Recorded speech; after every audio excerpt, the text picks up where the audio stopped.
My name is Blair from AlphaPhysio in Belfast.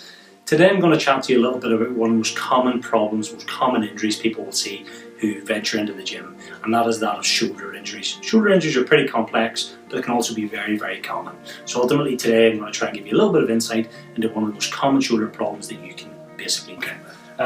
Basically, shoulder injuries are one of the most common things that you would treat as a physiotherapist. For anyone who enjoys playing sports or going to the gym, you will generally get shoulder injuries at some point. If anyone goes to the gym on a frequent basis, they'll have spoke to friends or family who generally will also have similar problems.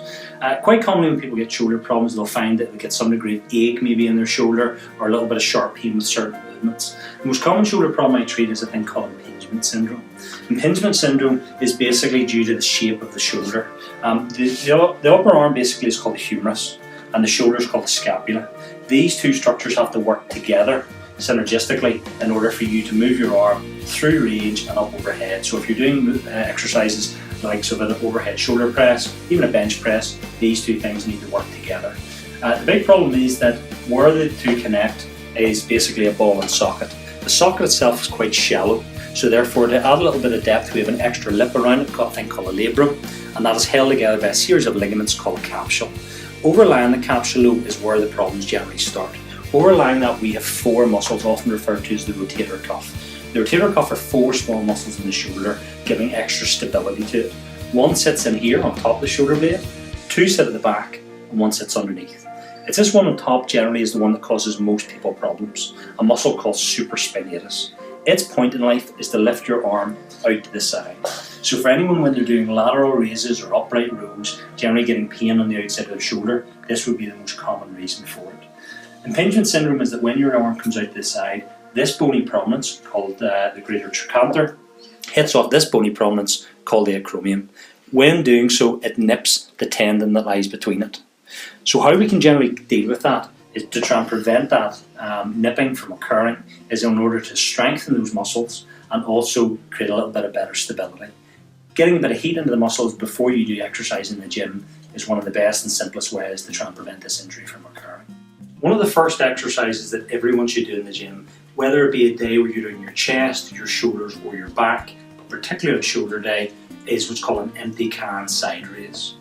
Most people are quite commonly aware of what's called a lateral raise. Often when they do that exercise they have a tendency to rotate their arms in, not a good thing for most shoulder problems. What I'd suggest instead is that you rotate the arms in fully, but you never go above shoulder height. You stay down quite a low range with quite a light weight.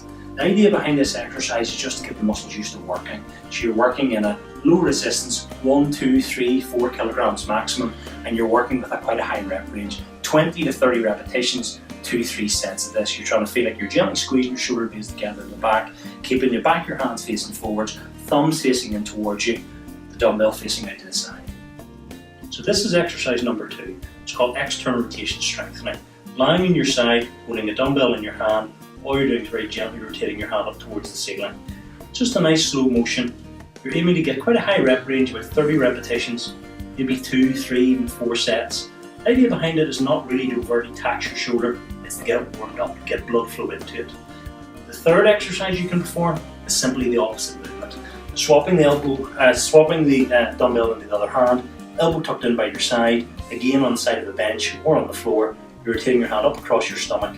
This exercise is a little bit easier, so you can find you can use a slightly heavier dumbbell with it, but again not overly heavy, about 4, 5, 6 kilograms, simple enough. 30-40 repetitions, 3-4 sets, pretty simple. Fourth and fifth exercises, basically what you would aim to do is you would aim to do the likes of what's called monkey shrugs. So most conventional shrugs is just an up and down movement, but they say that the muscles on top of our shoulders, called our traps or upper trapezius, work slightly better sometimes by rowing the dumbbells up to your side and then performing the shrug from that angle. So with your elbows out from your side, it creates a slightly better angulation for the upper trapezius muscles. An alternative is also to press dumbbells up overhead, bring them back down again a little bit with your elbows bent, again shrugging your shoulders up towards your ears, again keeping them slightly back as well at the same time. So that's it. Some simple exercises in order to warm up your shoulders, take a little bit of pressure off them and hopefully avoid injury.